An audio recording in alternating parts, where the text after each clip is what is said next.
Good evening, everyone. Welcome to the channel. Before I begin, here are my disclaimers. Today I am going to give you an update about Alexandria Real Estate Equities, Inc. Annual Report. Alexandria is a leading provider of life science real estate services. The company's expertise lies in developing and operating collaborative megacampus ecosystems in top-tier innovation clusters across the United States.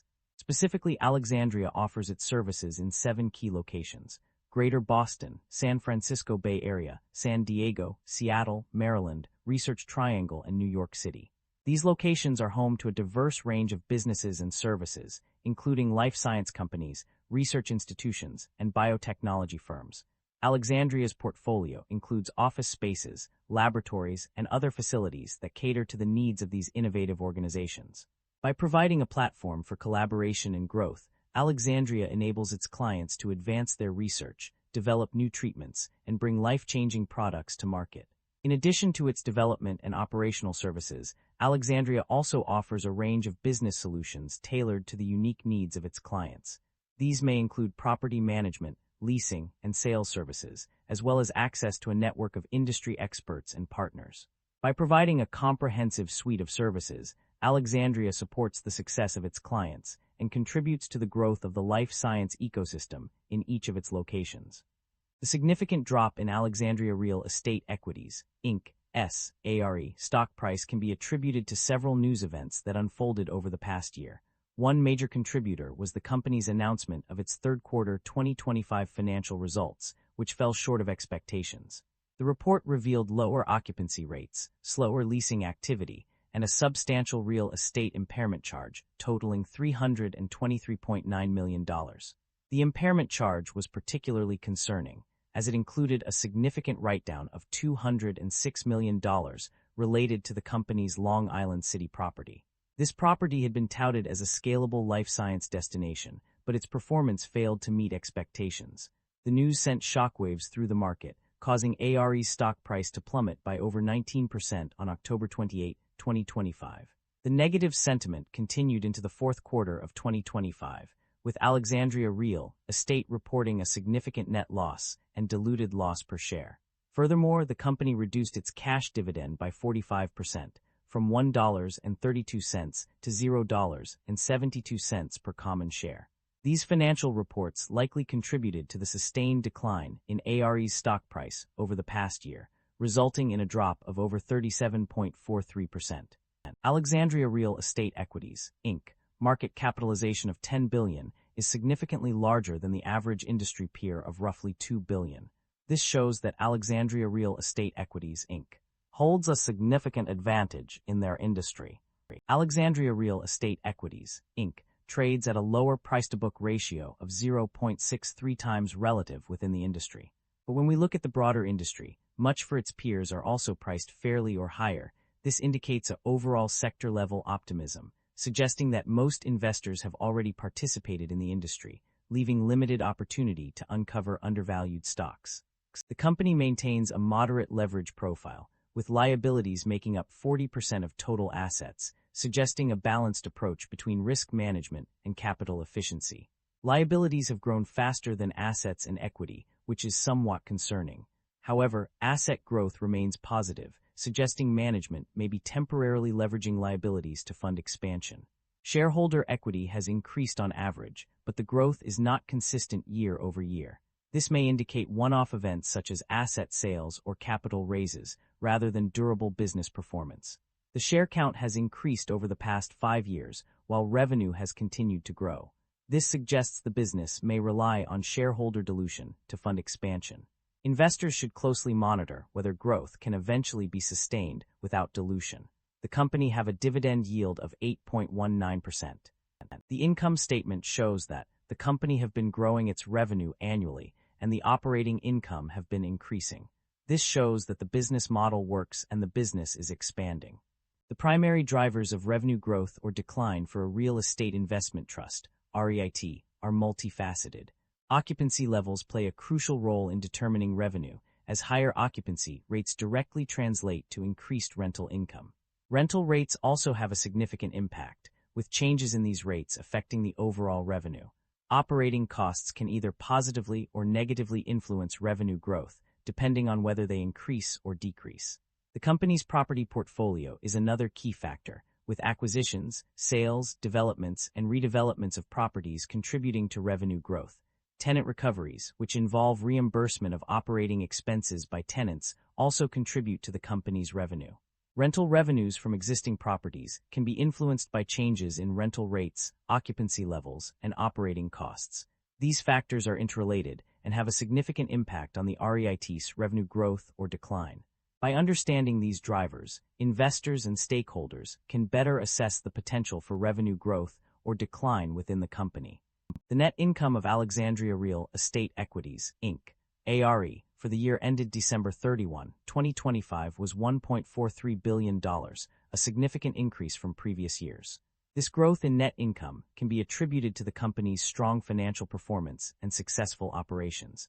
The revenue generated by ARE also increased to $2.35 billion, indicating a robust demand for its services. The profit margins of ARE have shown an upward trend, with an operating margin of 23.5% reported in the annual report. This increase in profit margins can be attributed to the company's efficient management and effective cost control measures. The strong financial performance of ARE is also reflected in its funds from operations, FFO, which stood at $1.53 billion. The growth in net income and profit margins can be attributed to various factors, including the company's diversified portfolio of real estate assets, strategic investments, and effective management practices. Additionally, the repayment of $300 million of unsecured senior notes payable upon maturity in January 2026 has also contributed to the improvement in ARE's financial performance.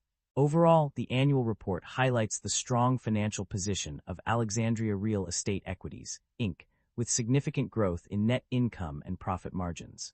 The company's ability to navigate market challenges and maintain its competitive edge is a testament to its effective management practices and strategic investments. The company is indeed generating positive operating cash flow, as evident from various pages of the report. On page 14, it is explicitly stated that the company is producing a positive operating cash flow. Furthermore, on page 67, the net operating income cash basis for the year ended December 31, 2025 was $1.98 billion, with significant net cash flows provided by operating activities after dividends retained for reinvestment, aggregating $2.36 billion from 2021 to 2025. Additionally, on page 75 and 78, it is mentioned that the company generated positive operating cash flow in 2025, with a net cash provided by operating activities of $97 million from deliveries in 2026 and $123 million from 2027-2028 deliveries.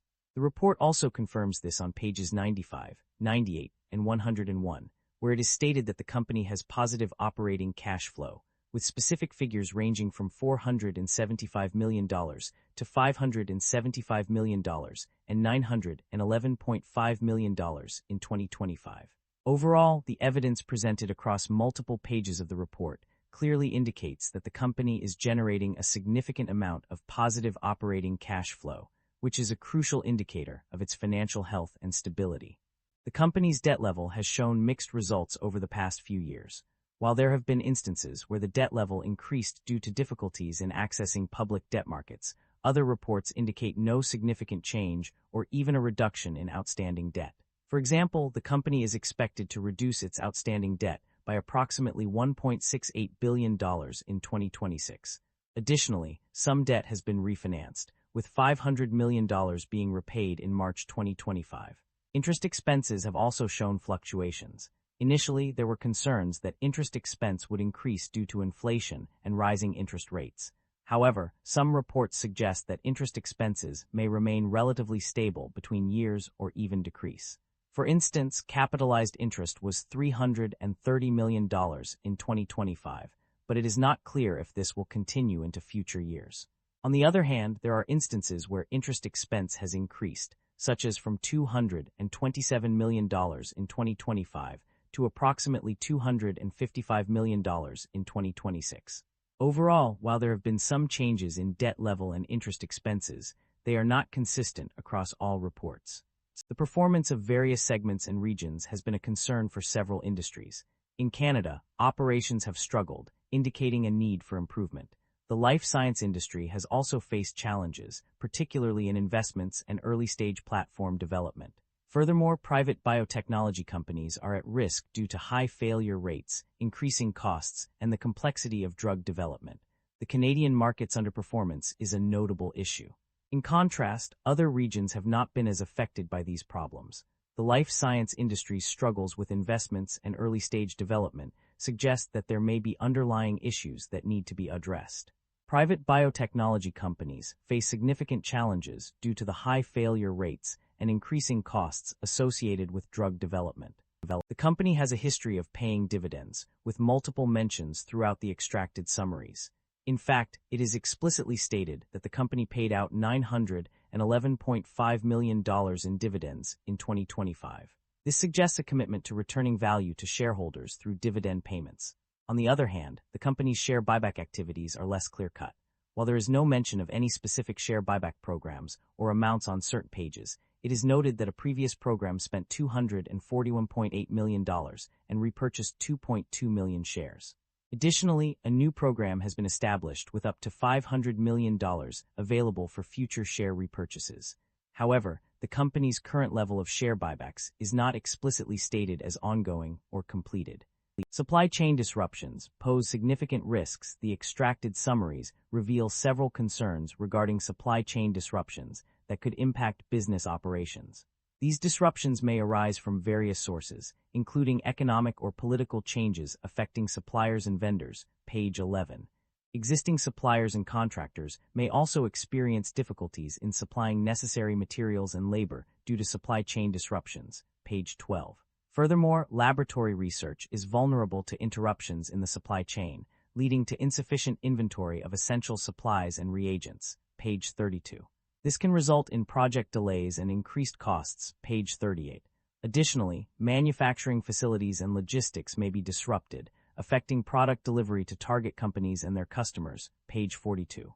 The concerns about supply chain disruptions are not limited to individual businesses, but also extend to global trade policies and tariffs, which can have a macroeconomic impact on supply chains, page 53.